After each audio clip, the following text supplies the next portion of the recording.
Injil Matius. Yesus memanggil ke-12 rasul.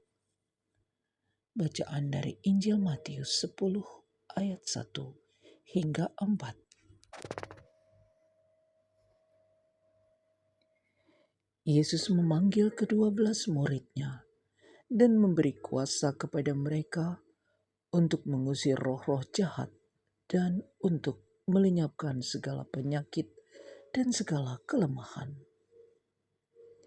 Inilah nama ke-12 rasul itu.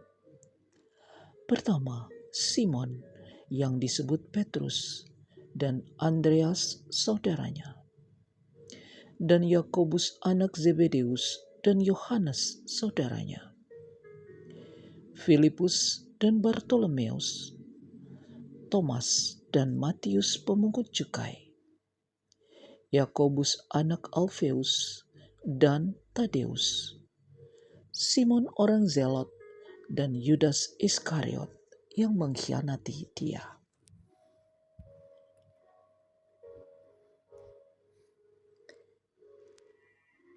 Yesus mengutus ke-12 rasul. Matius 10 ayat 5 hingga 15. Ke-12 murid itu diutus oleh Yesus dan Ia berpesan kepada mereka, "Janganlah kamu menyimpang ke jalan bangsa lain atau masuk ke dalam kota orang Samaria, melainkan pergilah kepada domba-domba yang hilang dari umat Israel. Pergilah dan beritakanlah, kerajaan sorga sudah dekat. Sembuhkanlah orang sakit, bangkitkanlah orang mati, takhirkanlah orang kusta, usirlah setan-setan. Kamu telah memperolehnya dengan cuma-cuma, karena itu berikanlah pula dengan cuma-cuma. Janganlah kamu membawa emas atau perak atau tembaga dalam ikat pinggangmu. Janganlah kamu membawa bekal dalam perjalanan. Janganlah kamu membawa baju 2 helai, kasut atau tongkat, sebab seorang pekerja patut mendapat upahnya. Apabila kamu masuk kota atau desa, carilah di situ seorang yang layak dan tinggallah padanya sampai kamu berangkat. Apabila kamu masuk rumah orang, berilah salam kepada mereka. Jika mereka layak menerimanya, salammu itu turun ke atasnya. Jika tidak, salammu itu kembali kepadamu. Dan apabila seorang tidak menerima kamu dan tidak mendengar perkataanmu, keluarlah dan tinggalkanlah rumah atau kota itu, dan kebaskanlah debunya dari kakimu. Aku berkata kepadamu, sesungguhnya pada hari penghakiman, tanah Sodom dan Gomora akan lebih ringan tanggungannya daripada kota itu.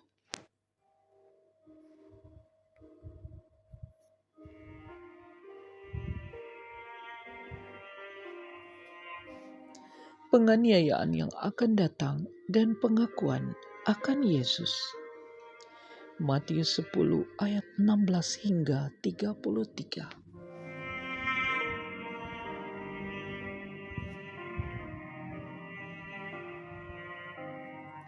Lihat, aku mengutus kamu seperti domba ke tengah-tengah serigala.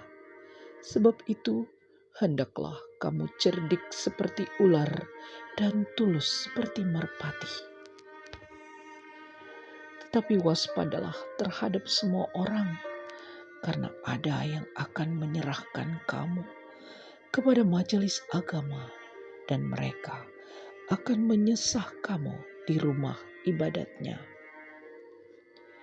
Dan karena aku, kamu akan digiring ke muka penguasa-penguasa dan raja-raja sebagai suatu kesaksian bagi mereka dan bagi orang-orang yang tidak mengenal Allah.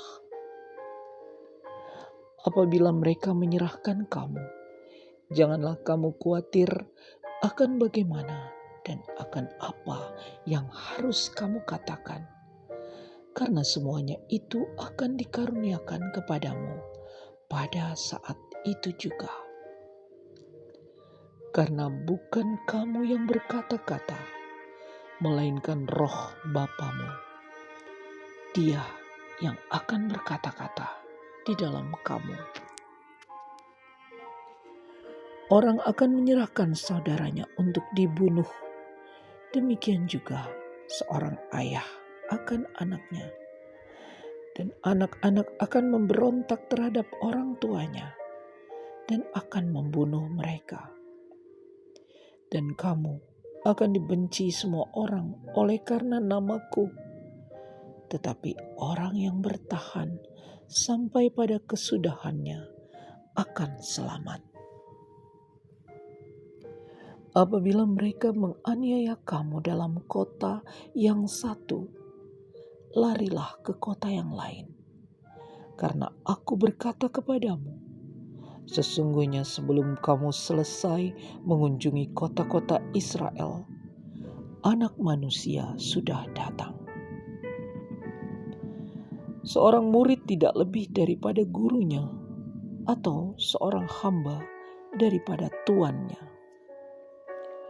Cukuplah bagi seorang murid jika ia menjadi sama seperti gurunya, dan bagi seorang hamba jika ia menjadi sama seperti tuannya. Jika tuan rumah disebut Beelzebul, apalagi seisi rumahnya. Jadi janganlah kamu takut terhadap mereka, karena tidak ada sesuatu pun yang tertutup yang tidak akan dibuka, dan tidak ada sesuatu pun yang tersembunyi yang tidak akan diketahui. Apa yang kukatakan kepadamu dalam gelap, katakanlah itu dalam terang.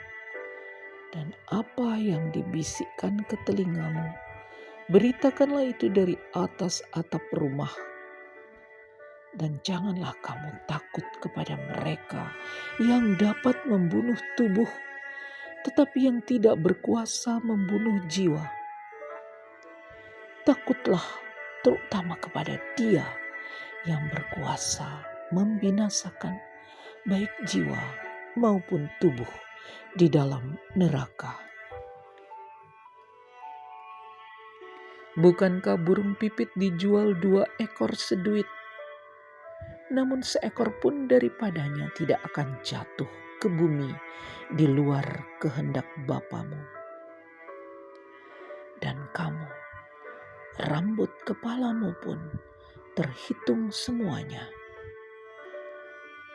Sebab itu, janganlah kamu takut, karena kamu lebih berharga daripada banyak burung pipit.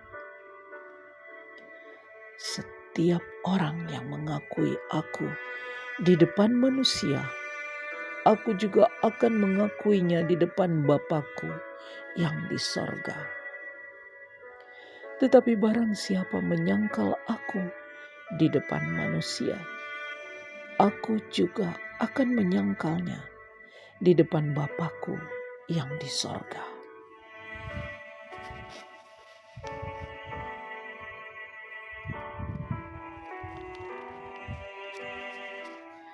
Yesus membawa pemisahan. Bagaimana mengikut Yesus?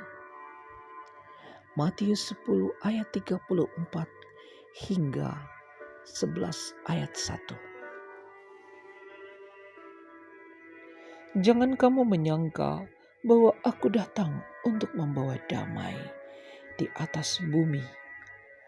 Aku datang bukan untuk membawa damai, melainkan pedang. Sebab aku datang untuk memisahkan orang dari ayahnya, anak perempuan dari ibunya, menantu perempuan dari ibu mertuanya, dan musuh orang ialah orang-orang seisi rumahnya. Barang siapa mengasihi bapa atau ibunya lebih daripadaku, ia tidak layak bagiku. Dan barang siapa mengasihi anaknya laki-laki atau perempuan lebih daripadaku, ia tidak layak bagiku. Barang siapa tidak memikul salibnya dan mengikut aku, ia tidak layak bagiku. Barang siapa mempertahankan nyawanya, ia akan kehilangan nyawanya. Dan barang siapa kehilangan nyawanya karena aku, ia akan memperolehnya. Barang siapa menyambut kamu, ia menyambut aku. Dan barang siapa menyambut aku, ia menyambut Dia yang mengutus aku. Barang siapa menyambut seorang nabi sebagai nabi, ia akan menerima upah nabi. Dan barang siapa menyambut seorang benar sebagai orang benar, ia akan menerima upah orang benar. Dan barang siapa memberi air sejuk secangkir saja pun kepada salah seorang yang kecil ini, karena ia muridku, aku berkata kepadamu, sesungguhnya ia tidak akan kehilangan upahnya daripadanya. Setelah Yesus selesai berpesan kepada ke-12 muridnya, pergilah ia dari sana untuk mengajar dan memberitakan Injil di dalam kota-kota mereka.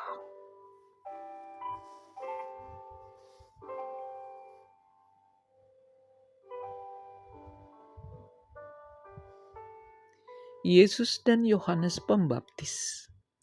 Matius 11 ayat 2 hingga 19. Di dalam penjara, Yohanes mendengar tentang pekerjaan Kristus, lalu menyuruh murid-muridnya bertanya kepadanya, "Engkaukah yang akan datang itu, atau haruskah kami menantikan orang lain?" Yesus menjawab mereka, "Pergilah dan katakanlah kepada Yohanes apa yang kamu dengar dan kamu lihat. Orang buta melihat, orang lumpuh berjalan, orang kusta menjadi tahir, orang tuli mendengar, orang mati dibangkitkan, dan kepada orang miskin diberitakan kabar baik. Dan berbahagialah orang yang tidak menjadi kecewa dan menolak aku." Setelah murid-murid Yohanes pergi, mulailah Yesus berbicara kepada orang banyak itu tentang Yohanes. "Untuk apakah kamu pergi ke padang gurun, melihat buluh yang digoyangkan angin kian kemari? Atau untuk apakah kamu pergi melihat orang yang berpakaian halus? Orang yang berpakaian halus itu tempatnya di istana raja. Jadi, untuk apakah kamu pergi melihat nabi? Benar, dan aku berkata kepadamu, bahkan lebih daripada nabi, karena tentang dia ada tertulis, 'Lihatlah, aku menyuruh utusanku mendahului engkau. Ia akan mempersiapkan jalanmu di hadapanmu.' Aku berkata kepadamu, sesungguhnya di antara mereka yang dilahirkan oleh perempuan tidak pernah tampil seorang yang lebih besar daripada Yohanes Pembaptis. Namun yang terkecil dalam kerajaan sorga lebih besar daripadanya." Sejak tampilnya Yohanes Pembaptis hingga sekarang, kerajaan sorga diserong dan orang yang menyerongnya mencoba menguasainya. Sebab semua nabi dan kitab Taurat bernubuat hingga tampilnya Yohanes. Dan jika kamu mau menerimanya, ialah Elia yang akan datang itu. Siapa bertelinga, hendaklah ia mendengar. Dengan apakah akan kuumpamakan angkatan ini? Mereka itu seumpama anak-anak yang duduk di pasar dan berseru kepada teman-temannya. Kami meniup seruling bagimu, tetapi kamu tidak menari. Kami menyanyikan kidung duka, tetapi kamu tidak berkabung. Karena Yohanes datang, ia tidak makan dan tidak minum, dan mereka berkata, ia kerasukan setan.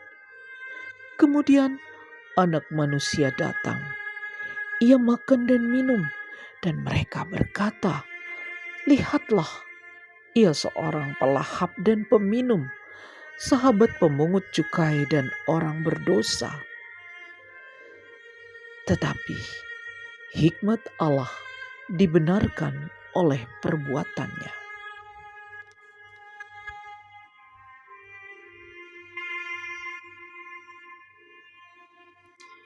Yesus mengecam beberapa kota.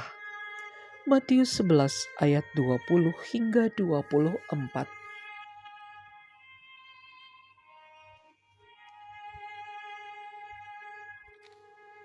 Lalu Yesus mulai mengecam kota-kota yang tidak bertobat. Sekalipun di situ ia paling banyak melakukan mujizat-mujizatnya. Celakalah engkau Khorazim, celakalah engkau Betsaida, karena jika di Tirus dan di Sidon terjadi mujizat-mujizat yang telah terjadi di tengah-tengah kamu, sudah lama mereka bertobat dan berkabung. Tetapi aku berkata kepadamu, pada hari penghakiman, tanggungan Tirus dan Sidon akan lebih ringan daripada tanggunganmu. Dan engkau Kapernaum, apakah engkau akan dinaikkan sampai ke langit? Tidak, engkau akan diturunkan sampai ke dunia orang mati. Karena jika di Sodom terjadi mujizat-mujizat yang telah terjadi di tengah-tengah kamu, kota itu tentu masih berdiri sampai hari ini. Tetapi aku berkata kepadamu, pada hari penghakiman, tanggungan negeri Sodom akan lebih ringan daripada tanggunganmu.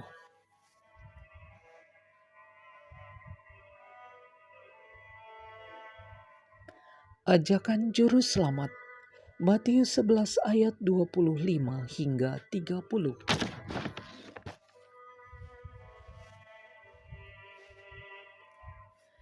Pada waktu itu berkatalah Yesus, aku bersyukur kepadamu Bapa, Tuhan langit dan bumi, karena semuanya itu Engkau sembunyikan bagi orang bijak dan orang pandai, tetapi Engkau nyatakan kepada orang kecil. Ya Bapa, itulah yang berkenan kepadamu. Semua telah diserahkan kepadaku oleh Bapa-Ku, dan tidak seorang pun mengenal anak selain Bapa, dan tidak seorang pun mengenal Bapa selain anak, dan orang yang kepadanya anak itu berkenan menyatakannya.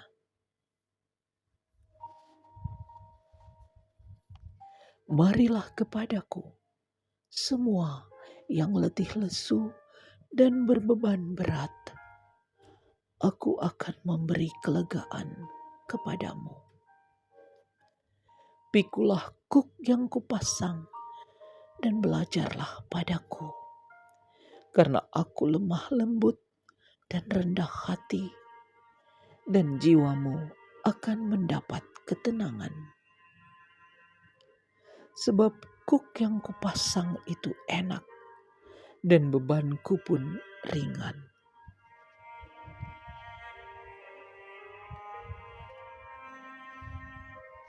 Murid-murid memetik gandum pada hari Sabat. Matius 12 ayat 1 hingga 8.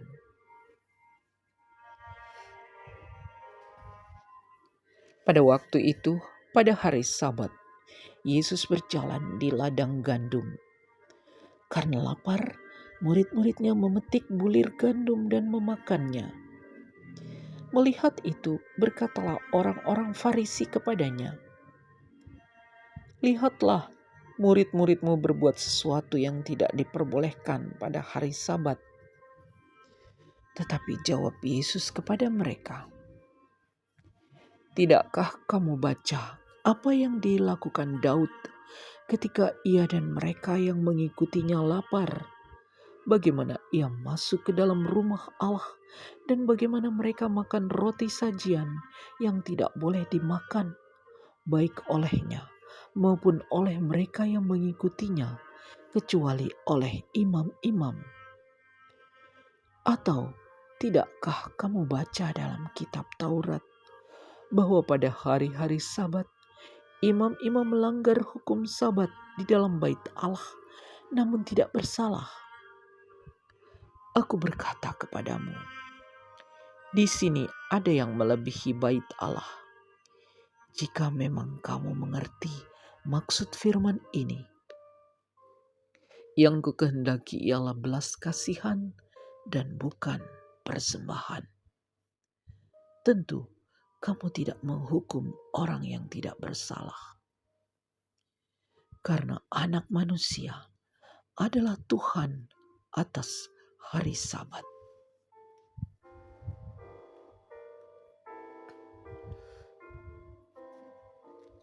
Yesus menyembuhkan orang pada hari Sabat. Matius 12 ayat 9 hingga 15a. Setelah pergi dari sana, Yesus masuk ke rumah ibadat mereka.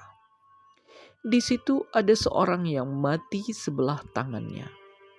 Mereka bertanya kepadanya, "Bolehkah menyembuhkan orang pada hari Sabat?"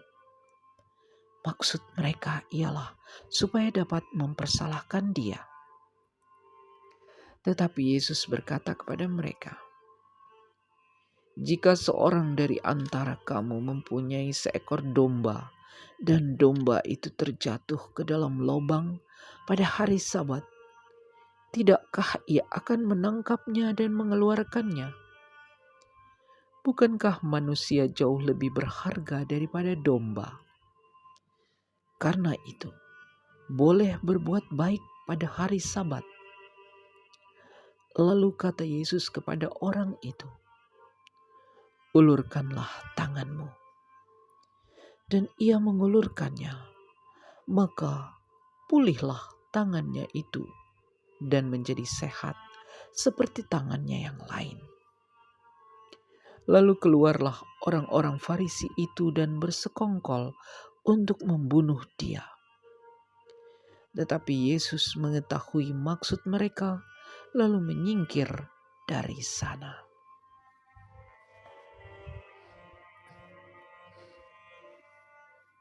Yesus hamba Tuhan.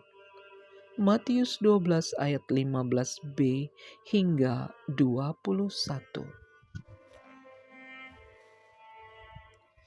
Banyak orang mengikuti Yesus dan ia menyembuhkan mereka semuanya. Ia dengan keras melarang mereka memberitahukan siapa dia, supaya genaplah firman yang disampaikan oleh Nabi Yesaya.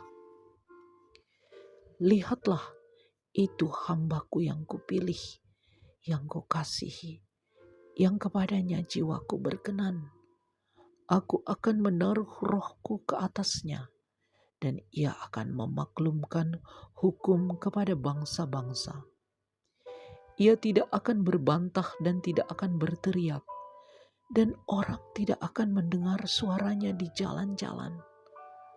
Buluh yang patah terkulai tidak akan diputuskannya, dan sumbu yang pudar nyalanya tidak akan dipadamkannya, sampai ia menjadikan hukum itu menjadi menang. Dan padanyalah bangsa-bangsa akan berharap."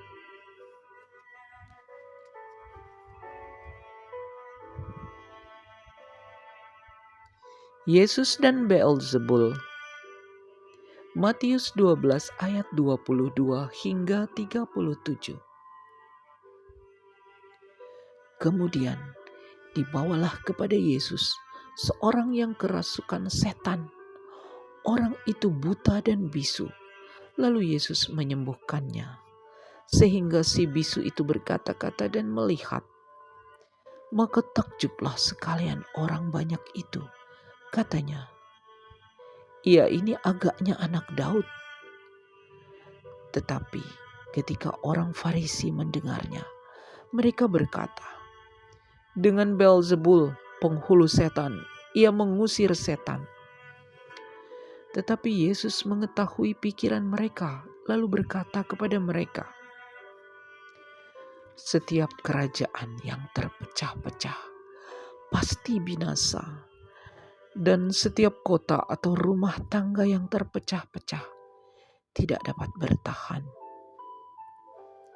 Demikianlah juga kalau iblis mengusir iblis, ia pun terbagi-bagi dan melawan dirinya sendiri. Bagaimanakah kerajaannya dapat bertahan? Jadi, jika aku mengusir setan dengan kuasa Beelzebul, dengan kuasa siapakah pengikut-pengikutmu mengusirnya? Sebab itu, merekalah yang akan menjadi hakimmu. Tetapi jika aku mengusir setan dengan kuasa Roh Allah, maka sesungguhnya kerajaan Allah sudah datang kepadamu. Atau bagaimanakah orang dapat memasuki rumah seorang yang kuat dan merampas harta bendanya apabila tidak diikatnya dahulu orang kuat itu? Sesudah diikatnya, barulah dapat ia merampok rumah itu. Siapa tidak bersama aku, ia melawan aku. Dan siapa tidak mengumpulkan bersama aku, ia mencerai-beraikan. Sebab itu aku berkata kepadamu, segala dosa dan hujat manusia akan diampuni, tetapi hujat terhadap Roh Kudus tidak akan diampuni.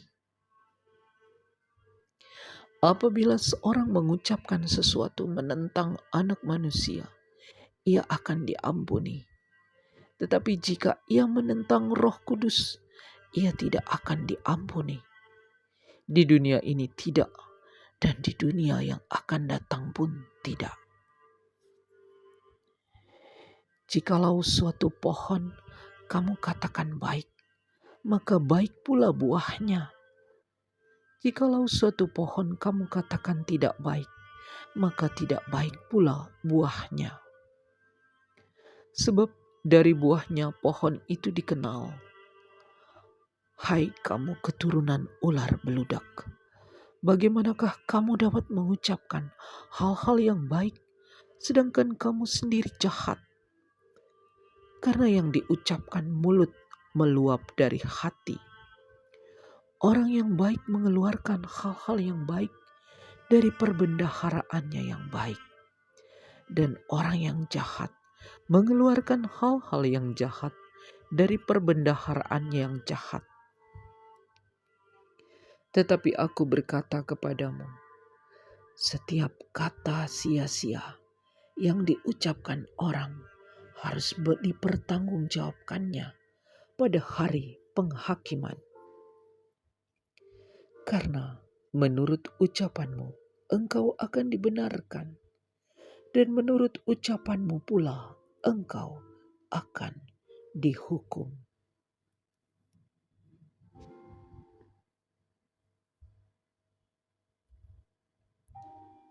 Tanda Yunus. Matius 12 ayat 38 hingga 42.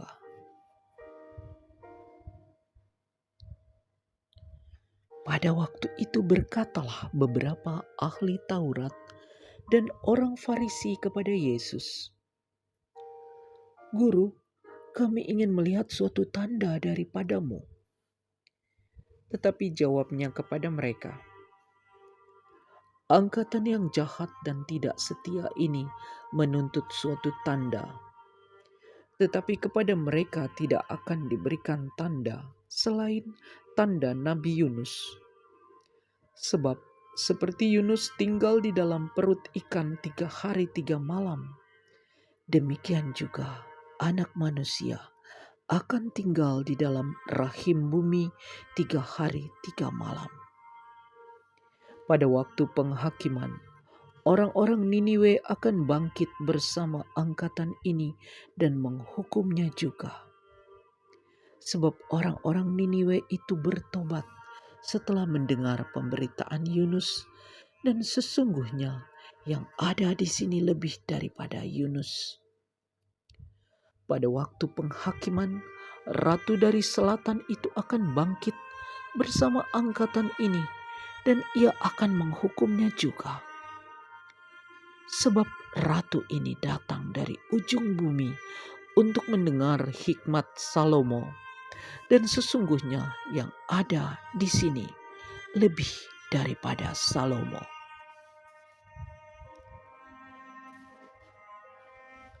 Kembalinya roh jahat. Matius 12 ayat 43 hingga 45.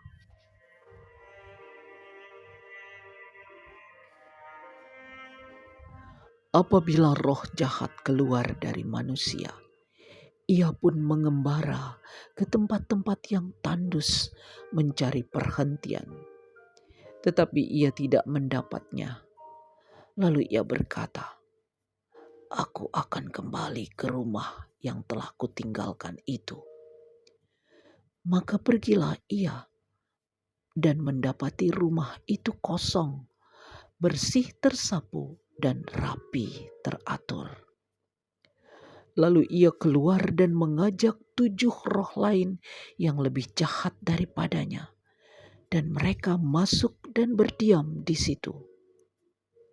Maka akhirnya keadaan orang itu lebih buruk daripada keadaannya semula.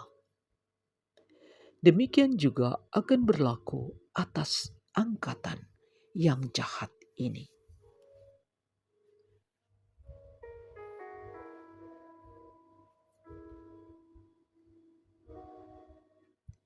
Yesus dan sanak saudaranya. Matius 12 ayat 46 hingga 50. Ketika Yesus masih berbicara dengan orang banyak itu, ibunya dan saudara-saudaranya berdiri di luar dan berusaha menemui dia. Maka seorang berkata kepadanya, "Lihatlah, ibumu dan saudara-saudaramu ada di luar dan berusaha menemui engkau." Tetapi jawab Yesus kepada orang yang menyampaikan berita itu kepadanya, "Siapa ibuku dan siapa saudara-saudaraku?" Lalu katanya sambil menunjuk ke arah murid-muridnya, "Ini ibuku dan saudara-saudaraku. Sebab siapapun yang melakukan kehendak Bapa-Ku di sorga, dialah saudaraku laki-laki, dialah saudaraku perempuan, dialah ibuku."